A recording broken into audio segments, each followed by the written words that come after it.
Nostradamus. But we're having people coming out, you know, today, like this fella.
Psychopathic web.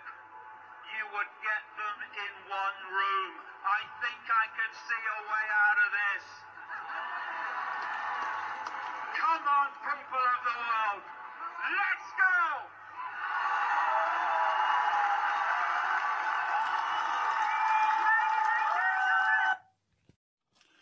Now, David Icke, for many years, has, along with other people you can find on the net, has predicted things like the pandemic, has predicted, it's one of the latest ones, is that we'll forgo money. I mean, this was years ago. People used to call these people lunatics, right? Because at that time, people couldn't see it. Now, he said, David Icke, he said one of his interviews that something held him and told him it was like a rush of information that came into him, and that he was told in, say, 100 years' time, people will be going over to where he got these visions or whatnot, and he says he's not interested in that. What it did do is he made, since that day, he then looked at the future and started to predict things. Could that be said for many other people? Now, we have to take into account that we have to be, again, it's one of my favourite words, open-minded to the ideas. It's an awakening. How are these people predicting the future? Have they had some sort of enlightenment?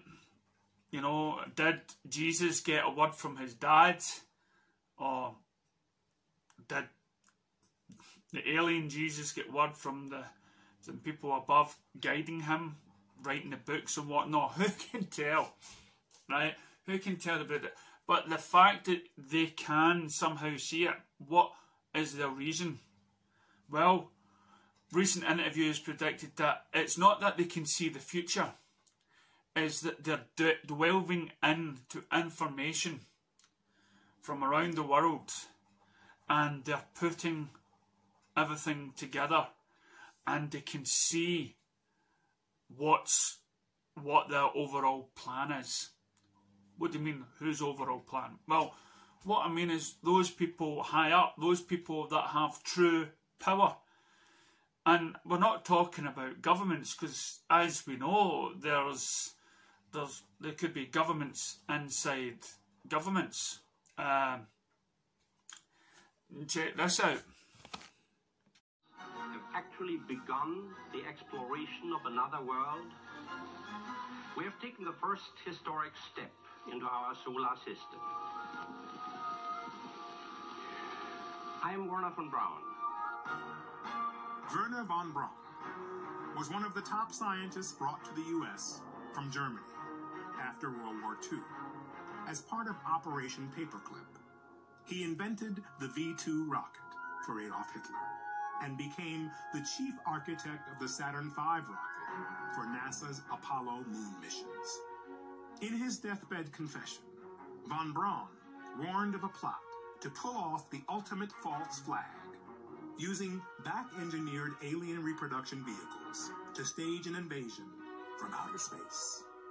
When von Braun was dying in front of me, the very first day that I met him, he had tubes draining out of his side. And he was tapping on the desk telling me, "You will come to Fairchild." I was a school teacher. "You will come to Fairchild, and you will be responsible for keeping weapons out of space." The strategy that Werner von Braun taught me was that first the Russians were the enemy against whom we're going to build space-based weapons. Then terrorists would be identified. Then we were going to identify third world country crazies. The last card is the alien card, and all of it, he said, is a lie. A lie. Have you been exposed, or did you come across in your career and your network the false INW or the deceptive indication and warnings projects related to this? Yes. And what did you find out about those? That's pretty hush. I don't think I should talk about that. Yeah. I mean, that's what when I briefed the head of the Defense Intelligence Agency, that was the main subject.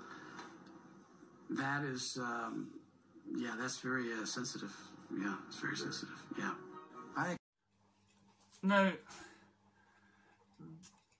Now you can get to fathom out, okay, that there was a long plan.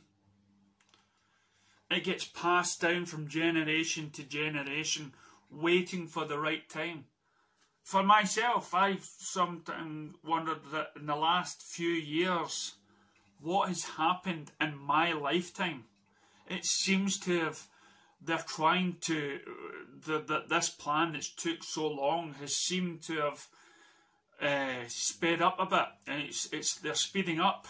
It's because technology is getting so fast that we have to really, go with it. We really need to get, it's like a business when you plan where your business wants to be in 5 years. So when you have a product you want to deliver and that schedule for that product to be delivered is running out, so you quickly get in. And what I mean by this is look at the last few years. Look at our own lifespan. We've had war, terrorism, we've got a pandemic that again people speculated that will happen. We had people talking about, say, the virus for many years beforehand, and then we get one, and then within a year we've got a vaccine that everybody's getting, and within that time we've all been in lockdown. And that is why there's people rallying to people with different ideas, with different opinions to what they're seeing on the TV. People must have the right for freedom of speech. And it's very hard to get now, because you have to obey what you see on the news. So you're only getting one aspect of it. You're not getting the whole picture. Governments, as I said, control the news. So what about those people that have invested their time travelling around the world, looking into things, finding out the truth, finding out their truth? Do we listen to them? Do we give them a minute of, wait a minute? No, because when I spoke to somebody, and this is for that, and the minute he hears the word of somebody being hurt by some sort of knowledge and frozen and everything else, pops, non-believer. How is that? How is the when we live in the world full of superstitions and unknown phenomenon that happens around the world, unexplained mysteries everywhere, and we take a guy who, or a woman or whatever, right up to a certain point in their life, leads a normal life, then something happens, something clicks. Some people say, or maybe they've gone crazy or nuts. But have you never woke up one morning and maybe it didn't feel quite like yourself? Maybe your thoughts or your beliefs in something has dwindled, and you don't think about those things anymore, and you're concentrated on something else. People can change their ideas. You know, just because you're a bad guy at a young age doesn't mean that necessarily you're going to be a bad adult or whatnot. People can change, and this is the thing about people that have the foresight to see where we can go. Now, I cannot explain how Nostradamus and people way back before technology came about could predict these certain things, but again, he wasn't saying big twin towers, he wasn't saying anything, but he was getting fed something. And there's a lot of people in this world that believe that. There's a lot of people in this world that don't believe in their doctors and science or certain scientists. They'll look to the other doctors, they'll look at the other scientists, and they agree with that. But we have the right to choose what to believe. And if we don't keep an open mind into bringing everything in, what happens to these people that predicted the future actually happens. And because we haven't listened to them and we aren't open to their ideas and what is happening, then we're not going to be treating the future correctly. We're not going to be treating, you know, it reminds me of a man that invented a car that could run on water. Businesses and everything else closed that idea down. It withheld because of businesses and money and everything else. You know, governments and businesses and all the rich companies and whatnot silenced that up. But have we opened our ears to that? Have we opened our ears to the ideas that those things could have been here with us right now? We would be living in a different world. Have we opened our ears to all these prophets and ideas? You know, I mean, I'm not one. I can't just simply go, tomorrow I'm going to do this and that, because I've not looked into things. I've not looked into the weather for forecasting tomorrow. And here's another thing. Weather gets forecasted. It's going to be rainy tomorrow. It's going to be sunshine on the Friday. And it's going to, and now they're taking all the information that's been gathered up, and they're giving you a reason to say next week is going to be a lovely day. And that's because of the information that they've gathered. So we get our t-shirts on, we get our shorts on, we go out, and there's a blizzard. They got it wrong. Why are we not condemning them as much as we condemn these people that have actually done the exact same thing and looked into things? So, please, next time you hear somebody predicting something, next time you go and see a fortune teller or anything like that, or people that talk to spirits, and they tell, and your long past parents or grandparents tell you not to do something because they can foresee that, why close your ears? You know, why close your ears to the possibilities that is right? Why stick to the one bit of information that's coming to you on the TV or this video or whatever? Open your mind and be able to take in that this person is saying this stuff because he cares or she cares about the future of the planet. Whether people care that you do not go outside on a snowy day because temperatures are rising come next week. You know, it's businesses, right? Big, huge businesses are looking at Wall Street and predicting the future of the rise and climb of the money.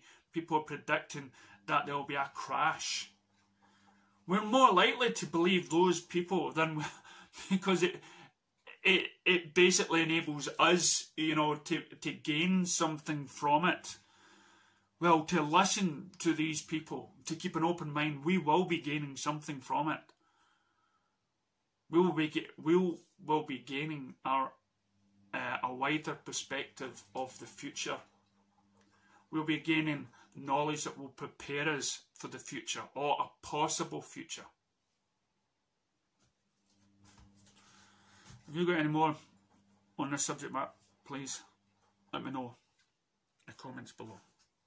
Thank you.